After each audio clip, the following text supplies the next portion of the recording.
Hi everybody. So today I'm going to talk about someone that I had no idea was actually on the spectrum.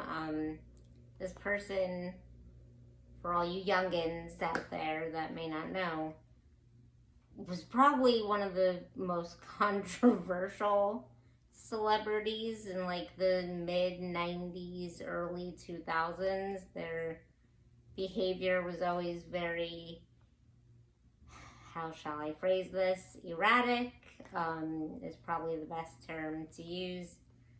And they, were also famous for being married to one of the biggest musicians of all time, which is Kurt Cobain, so who unfortunately passed away in 1994, if I'm not mistaken. Um, Yeah, so let's get to it. If you don't know who I'm talking about Courtney Love, who was the lead singer of a band called Hole. They were pretty popular in the early, like really the mid 90s, early 2000s. And then she transitioned into movies. She was in the movie The People versus Larry Flynn, which is about the guy who started a magazine called Hustler.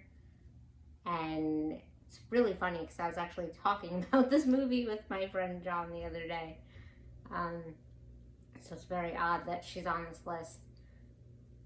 She was also in a movie called Sid and Nancy, which is about another famous celebrity couple.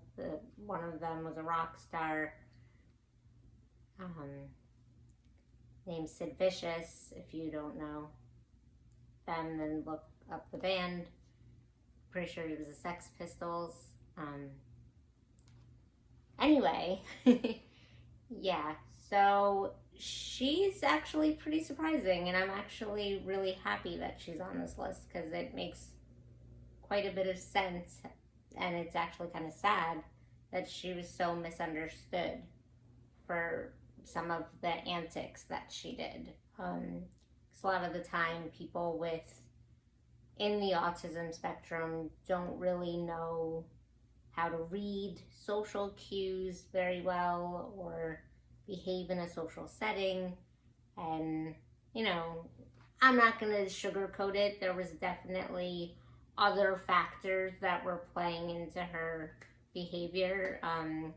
Things that people should not be participating in, like really heavy drugs and alcohol. But it's confirmed that she is in the autism spectrum and that she was diagnosed at the age of 9. Which I think is interesting because a lot of the people that I've spoken about were actually diagnosed much later in life, like Sir Anthony Hopkins, who was diagnosed in his 70s, which still blows my mind. There was also someone else on the list that I'm pretty sure was diagnosed in like their 40s. So this is kind of interesting that we have someone diagnosed as a child at the age of 9, which is also still kind of a little old for a child to be diagnosed at that time. I've heard many cases where children are diagnosed much younger, like at 2 or 3 years old. But again,